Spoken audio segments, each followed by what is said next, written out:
What happened with Mum, I think, was she turned her hand to anything that she thought was fun at the time that she enjoyed doing. And she did all sorts of things. I mean, she would make little drawings, sketches of flowers or trees or whatever of herself, of her sisters. And they would make up plays. You know, they had a group of them, kids up in the area, up in Sinniford where they lived, enough of them that they could make a little play. And Mum would probably write the main part for herself, so she would be the heroine of whatever this was, or maybe the lady who was wronged in the story that she'd imagined.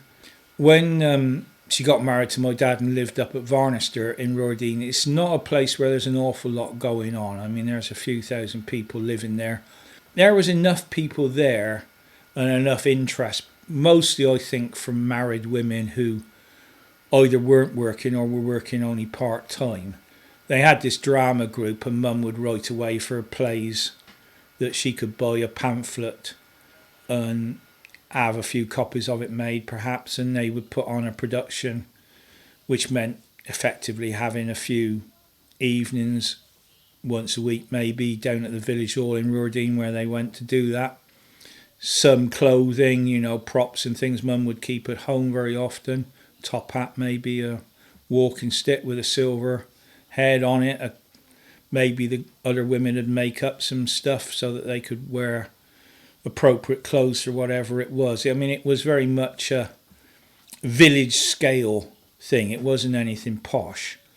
If there was a play where there were several male parts, Mum would probably have to adapt it because it was very hard to get any of the men involved in this. So she would draft my Uncle Eddie, who was quite good at getting up on the stage and saying something, but wasn't very keen on rehearsing. So he would maybe get the part as the barkeeper or something like that if it was a Western. Or by chance, a lady who'd worked in the theatre in London at quite a high level, I think as an actress, but possibly also as a producer, whatever, moved of all places to Ruardean Hill.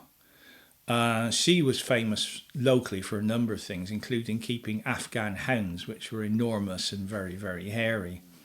Anyway, news that this famous theatrical person was moving to the area got out, of course, and Mum invited her down to Ruardean to meet the drama group, I think with the hope that this lady might want to get involved, and if she didn't want to do anything terribly serious, would at least give them a few hints and maybe some criticism and stuff to try and improve the standard.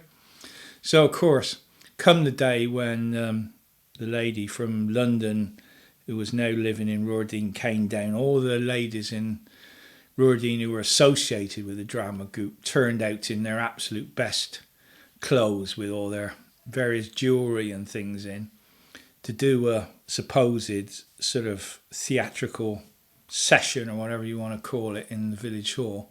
This lady from London turned up not only with 3 or 4 huge Afghan dogs, but also in a dirty old pair of trousers with a hole in it and a jumper that had seen better days. And she was obviously used to doing drama from the working professional point of view as opposed to the look how posh I look in my Sunday frock and best hairdo and everything. So that was not exactly a meeting of minds, shall we say.